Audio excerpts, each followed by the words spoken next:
오늘 말라기 4장 1절에서 그 4절의 내용을 보면 그 환우들을 위해서 우리가 기도할 때 종종 잘 그런 쓰는 표현들이 있습니다. 치료하는 광선을 비추어 주옵소서, 이런 대목이 4장 2절에 나오죠. 내 이름을 경외하는 너희에게는 어려운 해가 떠올라서 치료하는 광선을 비추리니, 그랬습니다. 이전 번역에는 치료의 광선을 바라리니 그랬습니다. 그래서 이 광선을 바라다, 광선을 비추어주다, 조사하다, 이런 면에서 우리가 이 하나님께서 특별한 치유의 은혜를 베풀어 주시기를 바라면서 기도할 때가 많이 있습니다. 근데 이제 이 기도를, 성경에 나와 있는 기도의 그 문장이기 때문에 그렇게 좋은 기도문이라고 말할 수 있는데, 혹시 그 기도를 듣는 환우나 또는 그 가족들이나 주변 사람들이 이게 혹시 병원에서 치료하는 광선을 발해해 주는 것과 같은 이런 엑스레이 광선이라든지, 또는 요즘 그 레이저를 가지고 환부를 치료하기도 하고 깨트리기도 하고 순환시키기도 하고, 요즘 또 방사능 치료를 많이 하지 않습니까? 그래서 그런 면에서 이게 하나님께서 특별히 우리의 수준과는 비교할 수 없는 하나님의 어떤 광선, 영적인 어떤 그 치료의 광선을 발해 주셔서 정말 극적으로 우리 몸이 나았으면 하는 그런 마음에 이 본문이 조금 변형되어 사용되어진다고 그럴까요? 그게 잘못된 건 아닌데, 혹시 받아들일 때 이 본문의 의미를 좀 잘 받아들이고 이 기도를 서로가 하게 되면 더 파워풀한 기도가 될 수 있을 것 같은데, 우리가 그 치료하는 광선을 발하해 주시옵소서, 당장 지금 어떻게 그 어떤 레이저 광선과 같은 병원에서 어떤 치료하는 어떤 그런 광선처럼 하나님께서 조사하여 주시옵소서, 이렇게 혹시 환자가 받아들이게 된다든지 그러면 조금 이 기도를 더 크고 넓게, 더 아름답게, 더 풍성하게 쓸 수 있는 기도문인데, 그런 면에서 조금 아쉬움이 있을 수 있으니까 그 앞뒤를 좀 잘 살펴보시면, 내 이름을 경외하는 너희에게는 그랬습니다. 그러니까 1절에는 악인의 심판, 또 이 불의한 자들에 대한 그 재앙, 이런 부분들이 나오는데, 2절에서는 내 이름을 경외하는 너희에게는 그랬으니까 특별히 신실한 하나님의 자녀들, 그리고 경외라는 말은 하나님을 두려워하는 거잖아요. 하나님을 정말 두려워하는 너희들에게는, 이 이스라엘 공동체 내에서도 예배를 드리고 하나님을 섬긴다고 하면서도 하나님을 두려워하지 않는 자들도 있었거든요. 교회를 다니면서도 진정 하나님을 두려워하는 경외심으로 예배 드리는 자들이 있고, 습관적으로 예배를 매너리즘에 빠져서 드리는 자들도 있을 것 같으니까, 여기서 내 이름을, 이 말은 하나님에 대한 그 존재와 하나님의 능력과 하나님에 대한 어떤 믿음에 대한 확신을 가지고 그분에 대한 그 두려움을 가지고 살아가는, 하나님 눈에 보이지 않지만 살아계신다고 하는 그 사실에 대한 두렵고 떨리는 마음을 가지고 하나님 앞에서 살아가는 너희에게는, 이렇게 말을 하는 것 같아요. 그 특별하신 하나님의 자녀들에게는 공의로운 해가 떠올라서 그랬습니다. 그러니까 그 광선이라고 하는 것은 그 앞에 있는 해하고 관계가 된 거죠. 그 공의로운 해가, 그 해에서부터 광선이 치료 광선으로 비추어지게 된다, 이렇게 한글 번역하신 분들은 그렇게 연결을 짓고 있는 것 같습니다. 그러니까 이 광선은 해하고는 떨어져서는 생각할 수 없는 부분인데요, 근데 이 해가 공의로운 해다 그랬습니다. 공의의 해, 이 말은 그 해가 떠올랐다, 그리고 광선을 비춰서 치료한다, 이 말은 어떤 인격적인 존재를 얘기하죠. 그냥 자연 속의 어떤 해를 얘기하는 게 아니라 공의의 해, 그러니까 이 해는 공의를 담지하고 있고 품고 있는 해라고 말할 수 있죠. 그 해 자체는 공의로우신 분이시죠.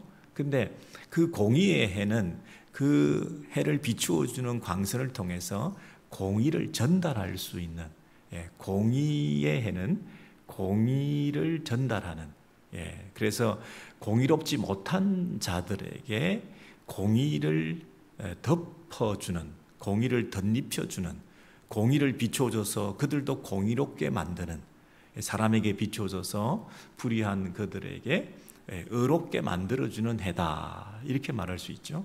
그런 면에서 치료라고 하는 것은 단순히 이 몸의 질병이 치료받는 것도 포함되겠지만, 치료라는 것은 불의했던 자가 의롭게 되는 것, 그것이 치료입니다.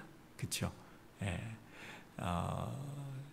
죽어 있던 자가 다시 영적인 감각을 회복하고 하나님 앞에 예배를 회복하는 것, 불의한 자가 하나님 앞에 의로운 자가 되어서 그 의로우신 하나님 앞에 나아갈 수 있게 관계가 회복되는 것, 이게 치료죠.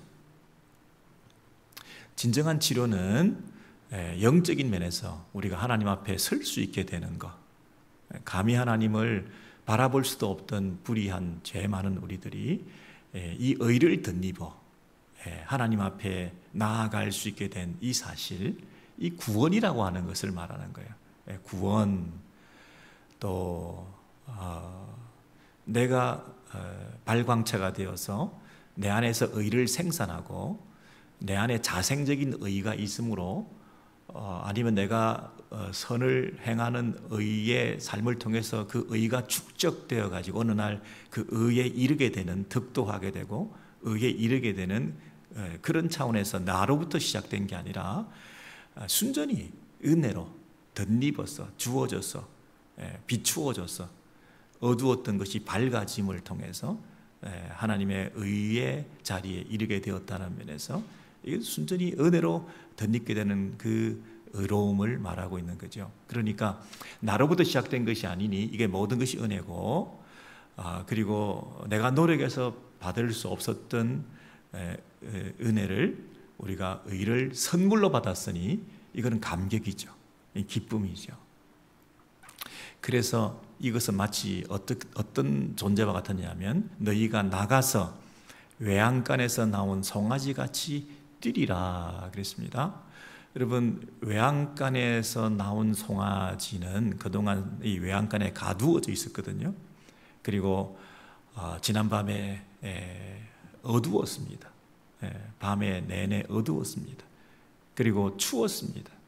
그런데 아침이 되어서 동터 오는 그 여명이 밝아올 때부터 이미 이 송아지는 뛰어나갈, 웅크리고 있던 그 상태에서 추위와 그 배고픔과 어두움에서부터 갇혀 있던 자가 이제 뛰어나가서 마음껏 그 기쁨을 누리게 되는 자유, 그리고 양식을 먹는 배부름, 그리고 추위에서 벗어나는 그 포근함, 그 따스함, 그 웅크리고 있던 상태에서 뛰어나가게 된 이 송아지를 여러분 연상해 보시면, 이게 구원이구나. 근데 이 구원은 단순히 갇힌 곳에서 나온 것만을 말하지 않고 나와서 뛰는 것까지 그 구원의 과정으로 우리가 바라보게 되는 거죠.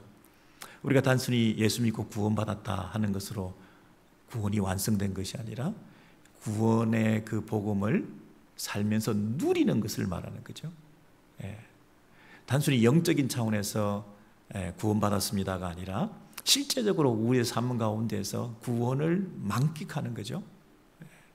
그리고 단순히 지적이고 교리적으로 신학적으로 당신은 구원받았습니다가 아니라 우리가 이 내 안에서부터 충일하게 넘치는 감정적인 차원에서도 기쁨이 차고 넘치는 상태를 말하는 거죠.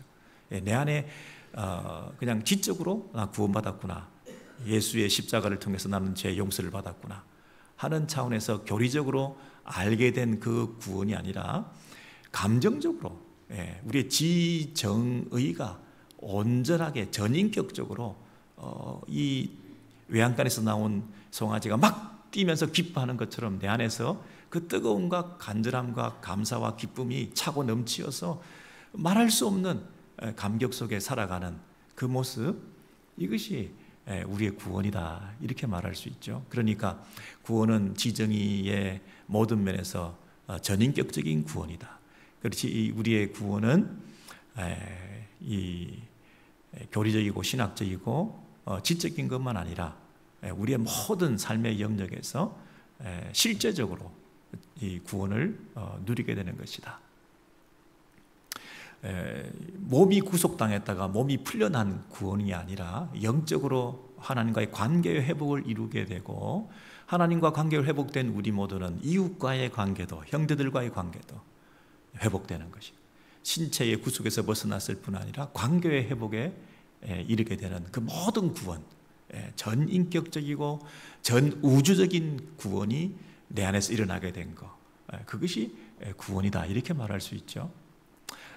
그러니까 이 의로운 해가 떠올라서 우리에게 광선을 비추어 줬다 할 때, 그래서 일어난 치료라고 하는 것은 단순히 병상에서 어디 아픈 부분을 고침받는 것만을 말하지 않고, 심지어 육체적으로 아픈 부분이 고쳐지지 않았다 할지라도 하나님 앞에서 관계가 회복되었다는 그 사실이 주는 감격으로 내 안에서 넘치는 자유함이 영원까지 지속될 수 있다고 한다면, 이것이 오히려 더 이 구원의 의미를 더 잘 설명해낸 것이죠.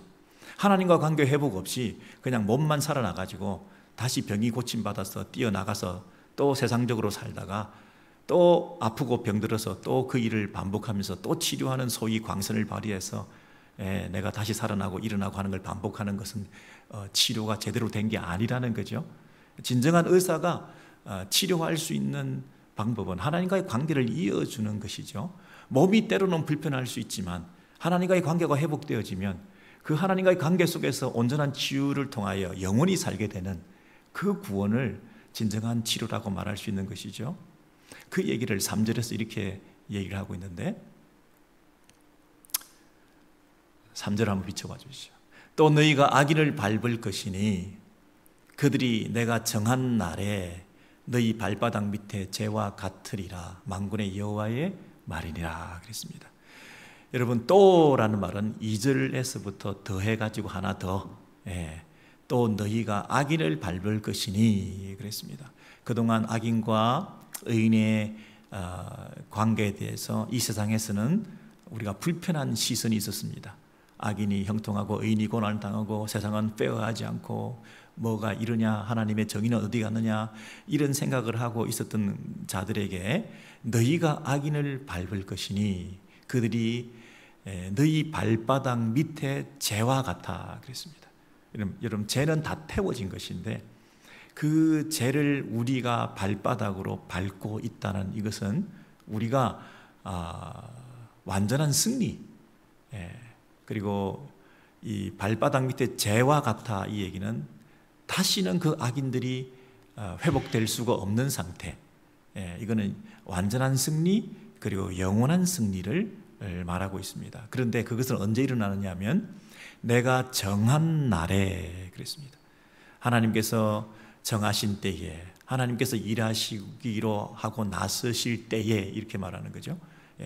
마지막 날에, 하나님의 때에 너희가 참고 인내하고 기다릴 때에 너희가 괴롭힘을 당했던 그 모든 대상, 그것이 인격적인 관계에서 원수가 되었던, 물질적인 면에서 가난을 당하여 피 흘리는 그 눈물과 상처를 당했던, 네가 신체적으로 고생하고 병들어서 노화되어면서 결국 죽을 수밖에 없는 그런 인생이 되었던, 이 땅에서 초래되는 그 모든 인생의 비극적인 그런 모든 일들로 인해서 고통을 당하겠지만, 그 세상을 사로잡고 있는 악한 세력들을 결국에는 발바닥 밑에 재가 되게 해서 다시는 숨쉬지 못하게 하고 그들이 조금도 너희들에게 영향을 미치지 못하게 만드는 그런 그림을 딱 그려주시면서, 이게 누가 한 말이냐면 만군의 여호와가 하신 말씀입니다. 만군이라고 하는 것은 온 세상 우주 만물을 다스리고 통치하시는 여호와 하나님을 칭할 때 천군 천사들을 다 주관하고 계시는 만군의 하늘과 땅의 모든 우주적인 통치와 다스림을 통해서 이 세상을 영원히 지배하시는 그 하나님께서 하시는 말씀이에요. 이것은 정말 믿을 만한 말씀이죠. 신뢰할 만한 말씀이죠. 누가 하느냐에 따라서 그 말에 신빙성을 우리가 어느 정도 가지는 수 있다고 한다면 이 하나님의 만군의 여호와의 말씀은 반드시 이루어지는 말씀이라고 우리가 믿는 거죠. 그러나 아직은 아니죠. 내가 정한 날에 그렇습니다.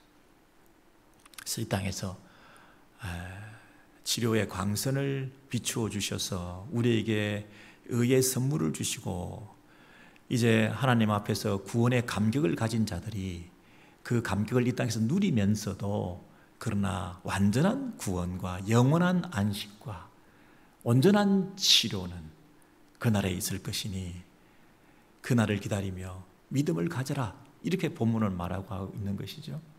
1절로 다시 가셔서 그 배경을 확인해 드리면 이 만군의 여호와가 이렇게 말씀하셨습니다. 반드시 또 한 가지 있을 일은 뭐냐 하면 너희들의 구원만 있는 게 아니라 그날에 용광로 불 같은 날이 이르리니 교만한 자와 악을 행하는 자는 다 지푸라기 같을 것이라.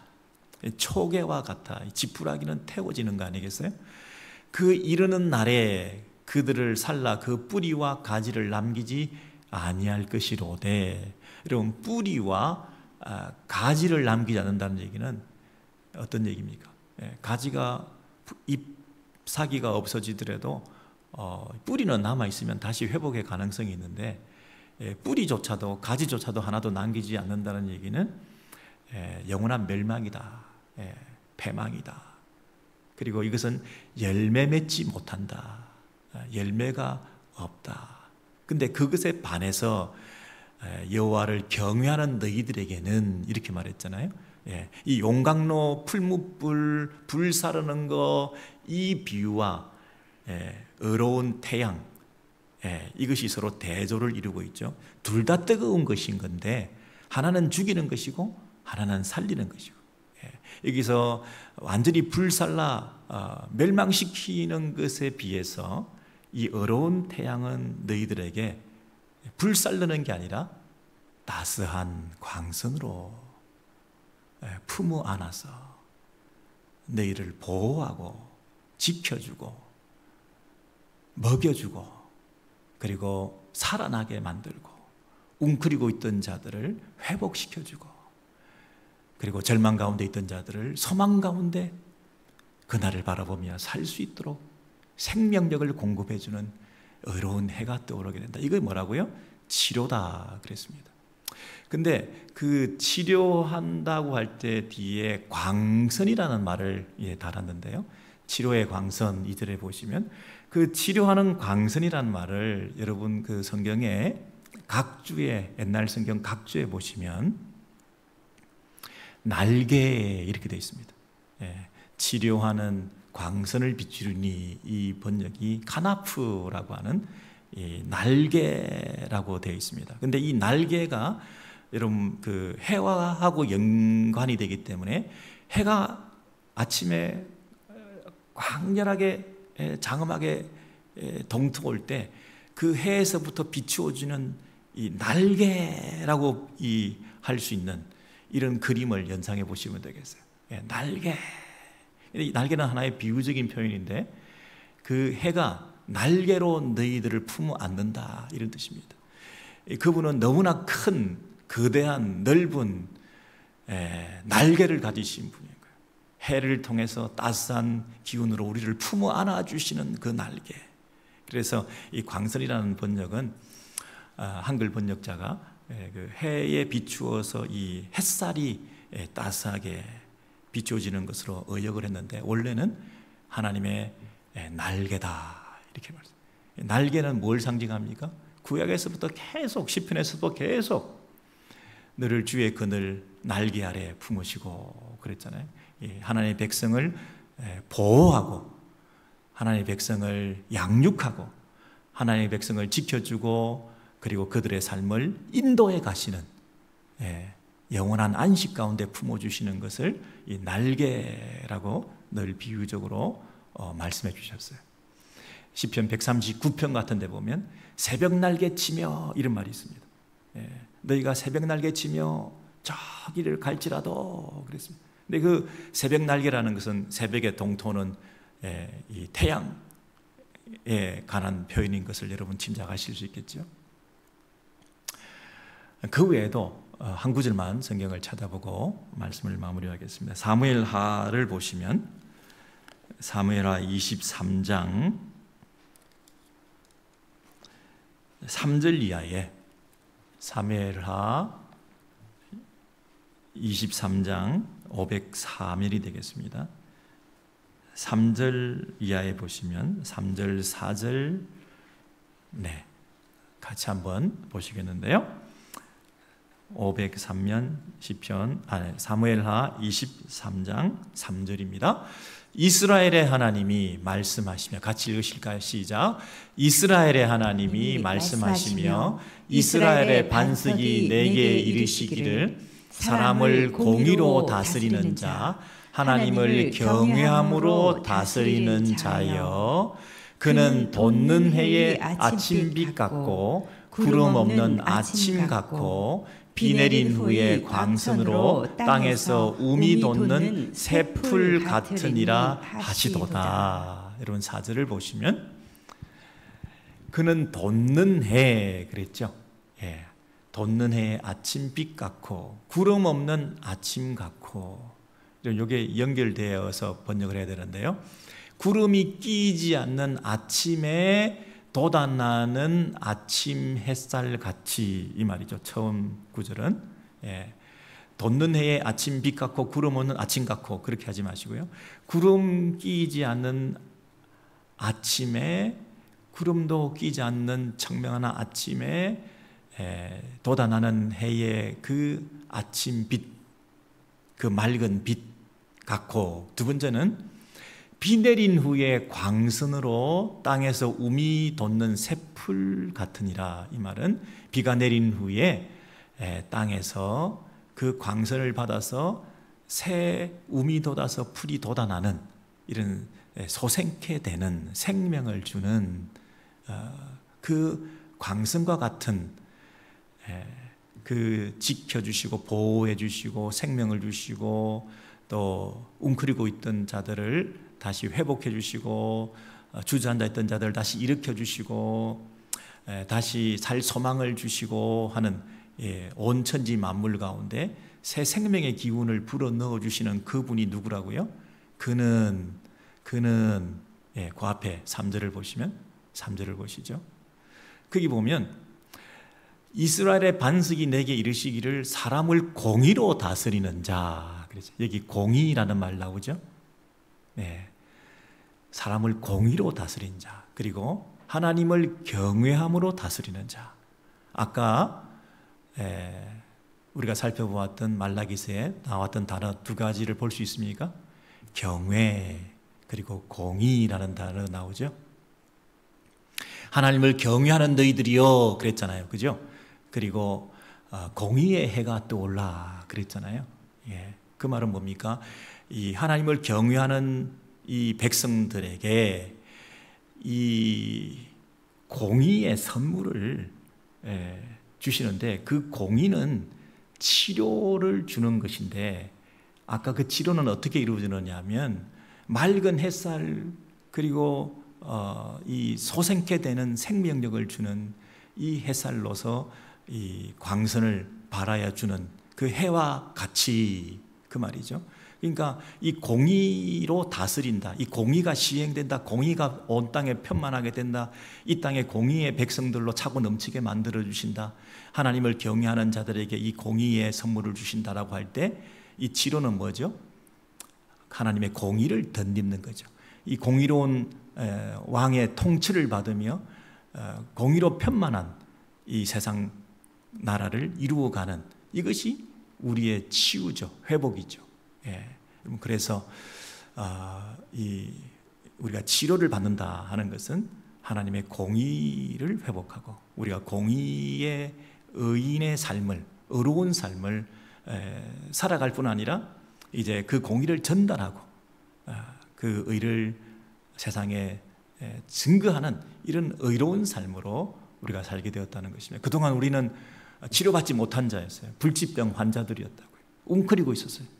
추위 가운데 벌벌 떨고 있었어요. 어두운 가운데 서식하면서 그곳에 앉아 있었던, 제가 죄인 줄 모르고 세상 가운데서 퍼져 앉아 있었던 그런 불쌍한 존재들이었는데, 그날 어느 날 아침에 이 돋는 해가 구름도 끼지 않고 맑고 청명한 그날에 나에게 깨끗한 내 심령 상태에서 그분을 만나게 되었어요. 그분이 우리에게 빛을 비춰주어서 이 죽어있던 움이 웅터면서 내 안에서 생명이, 그분의 씨앗을 뿌려주심으로 내 안에 삭시 나기 시작해서 이제 드디어 새 생명이 자라게 되는, 내 안에 없던 것이 그분으로 말미암아 주어지는 그 선물로 그 의를 덧입게 되는, 그래서 내가 의롭게 되고 이제 내가 의를 실천하며 살아갈 수 있는 의의 백성들로 바뀌는 이런 치유를 회복하게 되었던 것이죠. 여러분, 그래서 우리가 치료하는 강선을 바라여 주시옵소서라고 기도할 때는 적어도 첫째, 치료하는 광선, 이 의를 덧입게 해주십시오. 예수 그리스도의 복음을 이해하게 해주십시오. 천국을 소망하게 해주십시오.